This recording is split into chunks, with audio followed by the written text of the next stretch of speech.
The 2026 World Cup has a secret death bracket. Every World Cup has a lucky loser, a team that stumbles into an easy path and somehow goes farther than they deserve. But the 2026 World Cup has something else, something nobody is talking about, a hidden trap inside the knockout bracket that could turn a perfect group stage into a nightmare. And most fans won't see it coming until it's too late. Here's the thing about the old World Cup. You win your group, you get an easier opponent. The 2026 tournament throws that idea out the window, not accidentally, by design.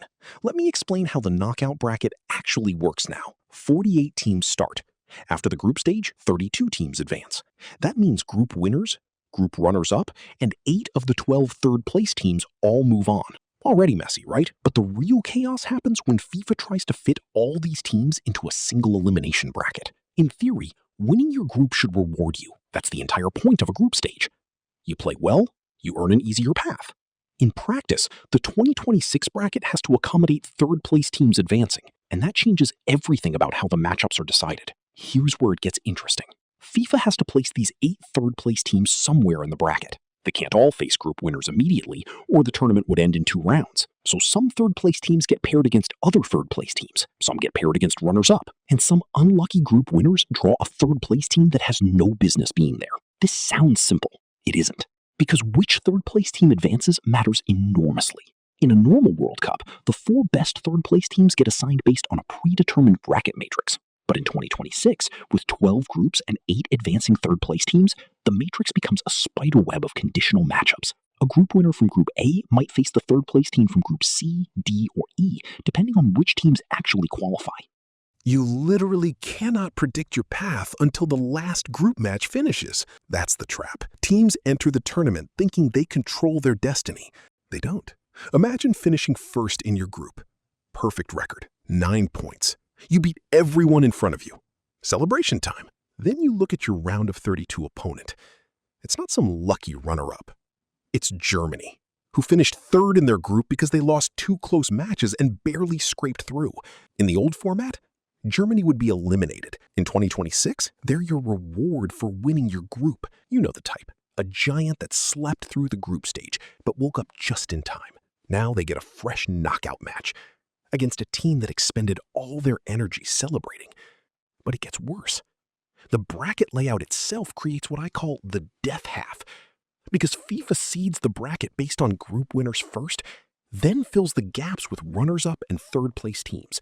There's no mechanism to balance the 2 halves of the draw. One half could end up with 5 former champions.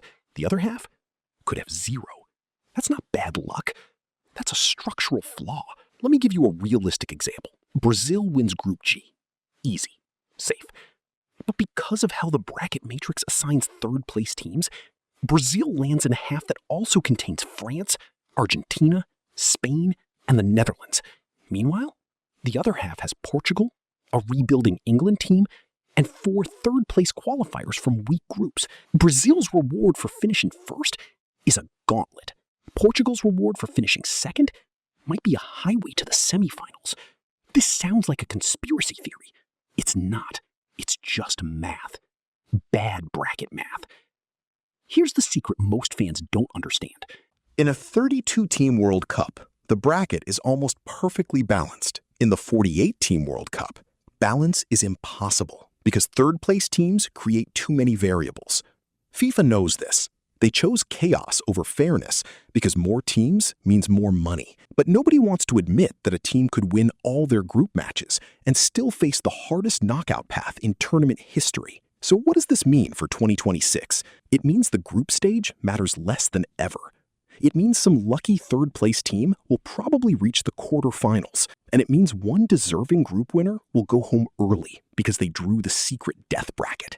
The 2026 World Cup doesn't have a lucky loser problem. It has a structural trap, and the only way to avoid it is to not care about winning your group. Just advance any way possible, because group winners and third-place teams might end up in the exact same nightmare bracket.